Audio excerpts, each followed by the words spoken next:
Lewis Hart for The Ring magazine, joined here in London with Ben Shalom, head of a big fight week for yourself, International Women's Weekend, Lauren Price, Natasha Jonas. Yeah. Good to be in London here, Ben. I'm sure you're excited for this week. Yeah, massive week. One I've been looking forward to a long time. Just to be at the Royal Albert Hall for a boxing event like this, something that we've been trying to tick off for a long time. Taken us about 2.5 years to get a date out of them.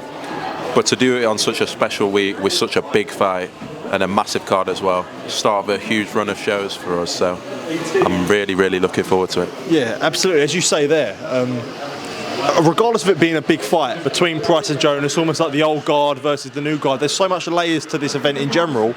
When you look back as a promoter and on Friday night just enjoying it, you must be proud to obviously put on a show at the Albert Hall as well. Yeah, this one in particular has taken so much work, I think, right throughout the card, all the way from Fran Hennessy to Chloe Watson against Jasmina Zapochna, which is a great fight that came on pretty late.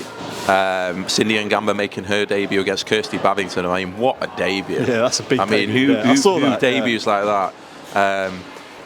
Very special talent, and a huge amount of media around Cindy and what she's been through, and to have her arrive on a night like this. Carrie Sartingstall, who's been out the ring for over 12 months, had a few personal issues, but to come back, we said, look, if you want to be on this card, it's a real fight, and Raven Chapman is an unbelievable fight, and she can leapfrog to get into the world level almost straight away. So great 50-50 fight. Caroline against Bomi Reishen, who is going under the radar. She is the best, 100% the best lightweight outside of Dubois and possibly Ferreira.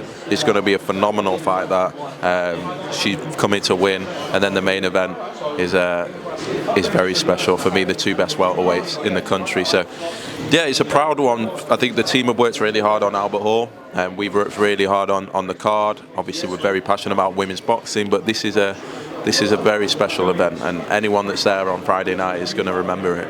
How do you think this compares to Shields Marshall?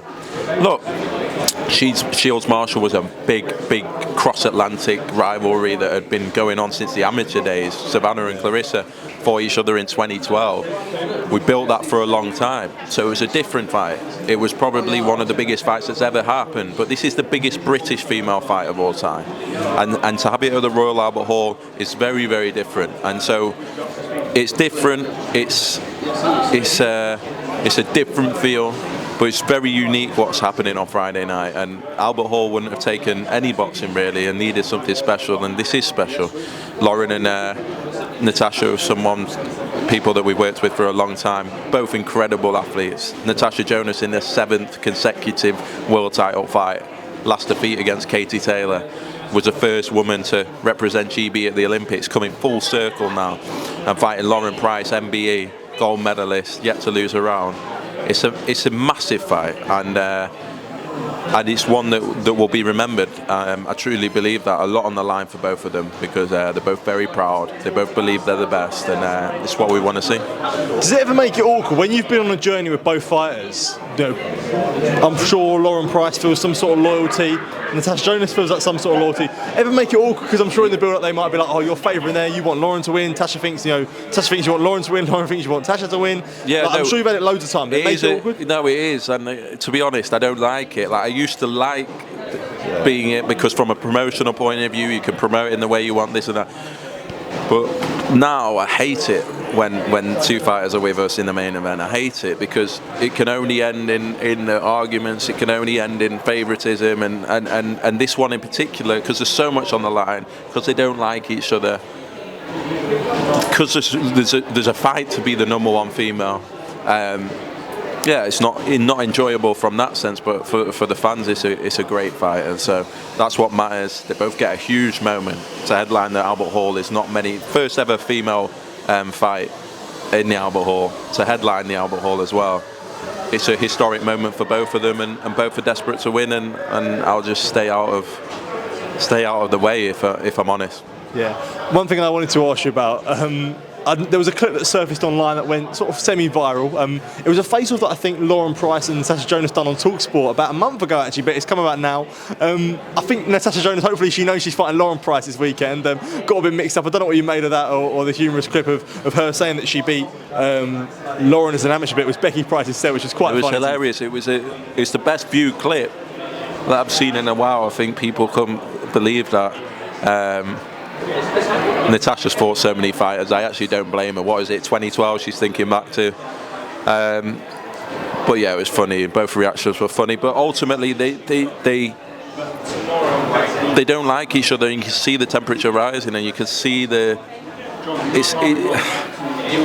I think there's a bit of jealousy between both of them. Yeah. They both want to be considered the #1 female, and yeah, the moments between them have been gold. And look, I know the press conference is tomorrow, so I expect fireworks. You know, both great trainers, Joe Gallagher, Rob McCracken, a lot of rivalry there, and game plans and game playing, and the mind games have already started this week.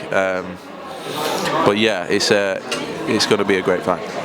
When you look at the timelines as well, does it make sense to have the winner of this weekend fighting the winner of Mikaela and Sandy Ryan in the rematch? That's the fight that the fans want to see. That's the fight that should happen. Obviously, the winner will get 3 belts, the Ring Magazine belt. Be ready Big son of them all. Be ready to, you know, it's going to be in the power position in the welterweight division. But I love this division. I think it's going to be the future of women's boxing. I think it's a catch weight that a lot of fighters can make, heavier and lighter. And I think that's where all the biggest names are congregating now. So we love that fight, but whether it's that fight or not, there's a lot of big names in and around that division, a lot of big fights, and yeah, that's what the winner has to look forward to. There's huge fights on the horizon. Well, moving on from this week, do have to ask about last week, the reflection of the 2 press conferences of Eubank, Ben. I know I spoke to you on Tuesday and Thursday, but I guess the dust has settled in a sense. How do you think the press that week went and the reaction to it? Massive. I mean, bigger than I thought. I have to be honest. I knew it was a big fight. I knew it was going to be a historic event. Did I expect it to do the numbers and reach the amount of people that, I mean, it's been everyone in the street knows about this fight, and that's rare. And yeah, it's definitely reached the casual audience. It's way outside of the boxing world, this one, and yeah, it was unbelievable last week. Let's be honest, the numbers were just incredible, and I think Chris Eubank Jr was the reason for that. Do you think you've won over a few fans with how you was at the press conference? No, I think look, every boxing fans are fickle and people are fickle, so I'm sure I'll be back to being a wanker next week. But yeah, look, it's fun and games, and it adds to it, doesn't it? There's a lot of things that happened last week, and yeah, it's been a great week, and the size of this fight is just ridiculous. On the other hand of that, on the flip side of that, do you think people see Hearn and Ben like as the bad guys in that, in a sense? Look, I think it's hard for Conor to be coming back after what was it? I mean, I don't know, time out the ring because of what happened. He's never going to be the good guy again. But he plays his part, and you know, he is a good fighter, and he's a character as well. And so it works well with Chris. You know, Chris can wind up anyone, and Conor Benn can be wound up by anyone. Yeah. So it's going to go off. Yeah. But they are the bad guys, so that's why. You've been checking your shoulder in case Conor's run at you again? Listen, someone's trying to put me off behind. Okay. Go on. Yeah. Someone, go on. No, I was saying, you've been checking your shoulders, Conor Benn been coming after you anywhere? Listen, I thought I reacted. I think Eddie flinched. I think I blocked with my hand up for a check cut. and that was what happened, really. But no, it's all fun and games, and as I say, it's going to be a great fight. I think what's exciting for boxing fans as well is it world title? No. Is it 2 guys that love to have a tear up and that are going to take each other out from the off? 100%. It's just going to be a firefight, and that's why I think it has all these elements. But ultimately, it comes down to a fight that a lot of people don't know who's going to win, and it's only going to be one type of fight. On what you said there, do you think that there's more emphasis on how big the fight is instead of how it is as a contest? No, I think the reason this fight is so big is every ingredient. You know, I've heard a lot of people saying it's not a world title and this and that. Therefore, how many fans love competitive fights, whether it's English level, whether it's British level, whether it's European level. When you have 2 guys in there that are going to be swinging from the ceiling to knock each other out, you can only guarantee a great fight. So the product itself, the fight itself, is one that's igniting excitement. If either of these guys boxed on the back foot and made things boring and smothered their work, then people wouldn't be looking forward to it in the same way they are. They know what these two guys are like. They know they want to have a tear up. They know that they want to hurt each other. Yeah. And I think we're going to see a classic. Is there any update on Eubank Jr.'s hearing with the board? Yeah, we'll be in. Well, I'll probably go and see them next week. But listen, I'm sure that they're not going to do anything stupid. It was what it was, and I think Chris was pretty measured with it. Last couple from myself. Ben Whittaker and Andy Lee linked up now ahead of April 20th for his fight with Liam Cameron. Something that you're very happy with? Yeah, very happy. Very happy. Obviously. Something that we take a keen interest in and try and help where we can, and I think their personalities are going to suit each other. I think his style is going to suit Andy. I think it's a problem now for anyone in the division. I think we're going to see what Ben Whittaker's capable of, and it comes at a great time. And I think sometimes you just need that measured man in the corner, the guy that's been there, done it, seen it, knows how to get the best out of you, knows how talented you are. And I've spoke to Andy a couple of times. He can't believe the talent that Ben Whittaker's got. He's phenomenal, and it's a great partnership for both of them. I hope it continues. I hope it's successful. But delighted for Ben Whittaker. For me, the potential to be the biggest star in Britain really is, and now he has a great setup. Very excited. Before I do let you go, Ben, actually, there's reports coming out from TalkSport about Sky and Boxer potentially renewing. I didn't know if you had any comment on that or what it was. I think the tweet since got deleted, but yeah, look, obviously things are looking good.